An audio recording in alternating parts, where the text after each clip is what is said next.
son, daughter, Allah knows everything. I might not be with you, my son, all the time. But there is somebody who is always with you. He sees you. He does this. How important is that? To fear? Yeah. Not necessarily to fear him, but also to be mindful of him.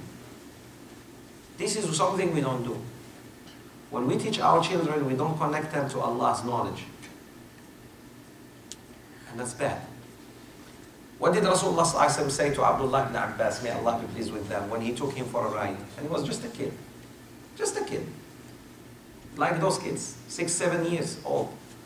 He said, Ya ghulam, ihfadillah, yahfad. Say, oh kid. Preserve Allah, Allah will preserve you. Be mindful of Allah, Allah will be mindful of you all the time. Ihfadillah tajidhu tujahak. Remember Allah, Allah will always be in front of you. You will always find Him. إذا استعنت فاستعن. يا أخي, look at this is how Rasulullah was talking to children who were not even at that age of maturity. One thing we do very wrongly in raising our children, we don't talk to them as men and women. And that's why at the age of 25 years old, the person is still afraid of taking the trash outside his home. Why? Because the way we treat them, not as men. And that's why they are not being mature. They are not mature. These kids. 12 years old, you talk to him like a baby. He's 12 years old. He's a man. At the age of 12, where did the Prophet ﷺ go? Barefooted, on his feet, from Mecca until Syria. You see some brothers never accompany their children with them, even at the age of 18, 19. They are left for Xboxes and TV and internet to raise them. And then they say, why? You see a sister never bringing her daughter with her to the masjid. They don't even come to the masjid, let alone bring her daughter with her. And then say, well, the girl is doing her homework. What type of homework they do in their private rooms with the internet? Be careful, brothers, be careful. Be careful, please. You and I maybe didn't have the chance to grow up with the internet. I'm not saying the internet is bad, but be careful, be extremely careful. The way you talk to them. Talk to him like a man, he will start behaving like a man. You talk to him like a child, he will always be like a child. So Allah subhanahu wa ta'ala said, غَيْبَ السَّمَاوَاتِ وَالْأَرْضِ. Why? You didn't answer me yet. Why he said, إِنِّي أَعْلَمُ غَيْبَ السَّمَاوَاتِ وَالْأَرْضِ. I know the secret world of heavens and the earth. Why so important in this context? And I know what you reveal and what you hide. And he's talking to the angels. If Allah knows the secret world of heavens and earth and he's talking to the angels, how about me and you? We the sinners. We sin, they don't. الملائكة لا تخطئ لا تعصي الله عز وجل. We do. We do make mistakes. لا يعصون الله ما أمرهم ويفعلون ما يأمرون. They do not disobey Allah subhanahu wa ta'ala when it comes to whatever He commands them, and they do exactly what He tells them. We don't. We don't do exactly. We may not disobey Allah, but we don't do exactly what He tells us. May Allah forgive us. So it's a powerful verse that always remember, brothers. If Allah has said to the angels, I know even what you may hide in your hearts, in your own creation. How about us? And then He said, وَإِذْ قُلْنَا لِلْمَلَائِكَةِ اسْجُدُوا لِآدَمَ فَسَجَدُوا. We told the angels to make sujood for Adam. Right away, فَسَجَدُوا. No problem. No problem. Who disobeyed? You know all the story, alhamdulillah. When Allah tells you to make sujood and you don't, when Allah tells you to pray and you don't pray, are you like Iblis or like the angels? Now tell me, people who don't pray, and they know prayer is mandatory in Islam. Brothers, Iblis didn't have a problem with Allah.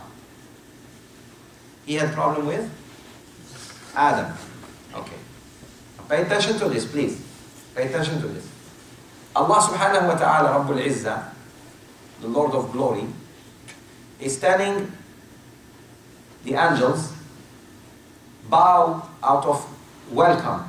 It was not sujood of ibadah. It was not sujood of ibadah. Nobody should think that anybody can make sujood to anybody. No, no sujood except for Allah. No prostration except for Allah. No ruku' and no sujood except for Allah. Okay. But Allah is telling the angels to bow out of welcome, respect. And because Allah said so, only because Allah said, otherwise we don't do it. They do it quickly, without any question, without being late. Except who?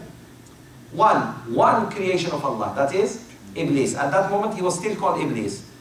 When he disobeyed Allah subhanahu wa ta'ala, Allah called him Shaitan. And Shaitan is sifa, is an attribute, it's not a name. The Shaitan, Ash-Shaitan. Alif Lam, when it joins a word, it becomes sifa. So a human being can be a shaitan too. And that's why Allah subhanahu wa ta'ala calls them shayateen al-insi wal-jinn.